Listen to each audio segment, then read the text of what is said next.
یو ځل زمون خوږ نبی د حج په موقع باندې حضرت محمد صلی الله علیه و آله وسلم آقای دو جهان د حج په موقع باندې 63 اوخان حلال کړو. ویډیو مکمل وګورئ. نن سبا خلک چې کوم وی اختر کې قرباني د کاوی د باره کوي، مطلب لاړ شي په 10 لکه په 15 لکه باندې یو غوی راوړي. غوی کې تقریبا یا غټ سروي چې تاسو راوړي کې بسوم رئیسي کم از کم لکه چې ډیر زیاتې پکې کوي نو وې حصے پکې کوي چې ډیر غټ غوی نه حصے پکې کوي. نو ډیر خلک دا سوي چې خلکو له شوکي چې لکه واره ما سره پیسې شته ما خو 5 لک یا په 10 لک باندې صرف د قرباني سروي راوستل. خو نه، زموږ خوږ نبی حضرت محمد صلی الله علیه و آله وسلم د قرباني حصے زیات کولی. یو ځل د حج په موقع باندې زموږ خوږ نبی حضرت محمد صلی الله علیه و آله وسلم 63 اوخان حلال کړو. هي کې څه اوخان چې کوم زموږ خوږ نبی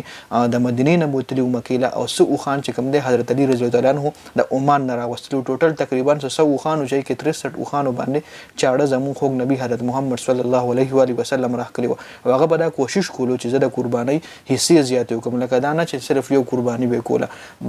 هغه به حصے زیات کولې او وخه به غریب خلکو له رسول. هغه به دا کوشش زموږ د خوږ نبی چې دا وخه ډیرو خلکو له ورسي او زه حصے زیات وکم. زموږ په پاکستان کې چې مالدار کم خلک سرمایه‌دار خلک په دې غټو خارونو کې اکثر د غوي والی په 10 لک په 5 لک باندې نو دی په ځای کې چر دی چيلي واخلي خډيري یا چرته ګډان خډير واخلي او پاغي باندې قربانيو کې نو سونه خبره وي وخه به ډیرو خلکو له ورسي د قرباني حصے به زیات وشي. خلک خپل مشرانو پس قربانيو کې چې کوم وفاشي وي د کوم مشرانو پس نه کوي خوږ نبی پسیو کې دا ډیرو خلکو پس قرباني حصے زیات کی ضرور نه چې یو کس سره پیسې نه د لاړ شي غټ سروي دی راولي. هغه لا پکاره چې واړه واړه سروي راولي او قربانيانو حصے زیات کی غریبو ته غوخه ورسینو. زمون خوږ نبی چې کله د حج په موقع باندې قرباني کوله 63 دوخان چې کمالالول نو چې کله زمون خوږ نبی سره چاړه په لاس کې و نو اوخان بداس یو بل نمخ کې د راتل بچ چې قرباني له تیار مطلب اوخانو جګړه کوله قطار کې بداسي صحابه کرام ودلول نو یو بل نمخ کې چې په لزور شم چې خوږ نبی می حلال کې چې په لزور شم خوږ نبی می قربان کې مطلب قرباني را باندې کی 63 اوخان چې زمون خوږ نبی حضرت محمد صلی الله علیه و آله وسلم حلال کړ قرباني پیو کنو به چاړو ورده بیا نور اوخان حضرت علی رضی الله تعالی عنہ چې کوم دی هغه نور اوخان باندې قرباني کړ چې ټیم چاړه د حضرت علی رضی الله تعالی عنہ لاس ته ورغه نو بیا اوخان هغه جګړه ختمه کا مطلب یو بل نه مخ کېدل هم نه بیا هر څه لګ ریلیکس سوچ چې ټیم چاړه د موږ د خوږ نبی حضرت محمد صلی الله علیه و آله وسلم لاس کې نو خان هم ګوره یو بل سره جګړه کول چې پیله به زور دم او پیله به زور دم یو بل نه مخ کېدو صحابه کرامو به عینول. نو دا صرف زموږ د خوږ نبی معجزه وا. خو باقي اوس د قرباني خبره ده. نو څومره هم مالدار خلک دي څومره هم وس لري نو له پکار چې د قرباني حصے زیاتو کې د کاوه د پکې نه کوي ځکه دا سنت ابراهیمی دي او چې تبل چا پس قربانیو کې خپل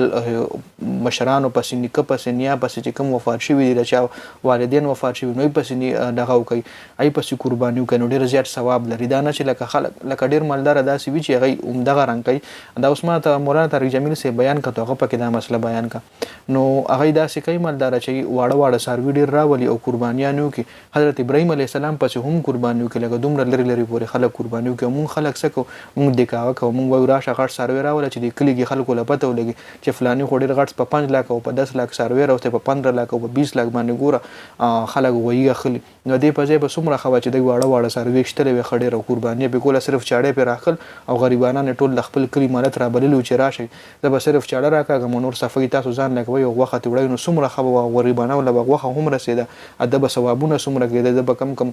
خلکو پسې صحابه کرامو پسې خلک دغه کی مطلب انبیاء کرامو پسې خلک قربانیانو چون کې زموږ سوچ دغه رنګ نه د مونږ صرف مطلب الله دې الله معفو کې د کاوی د لپاره قرباني کو چې بس لکه خلک وي چې غوړ فلانی خو ډیر غټ سروي راوستو په دومره ګرانې راوستو خدا سي نه دی کول پکار. دا یو سنت دی حضرت ابراهیم علیه السلام سنت راځون دی کول پکار دی. نو یو شاړ غونټي ویډیو و امید لرم ویډیو برساس خو خوشي وي د قرباني حواله سره ویډیو مخکې ملګرو سره شریک کړئ. جنید خان افیشل چینل هم سبسکرایب کړئ پیج هم لایک کړئ. ډیره زیاته مننه. والسلام.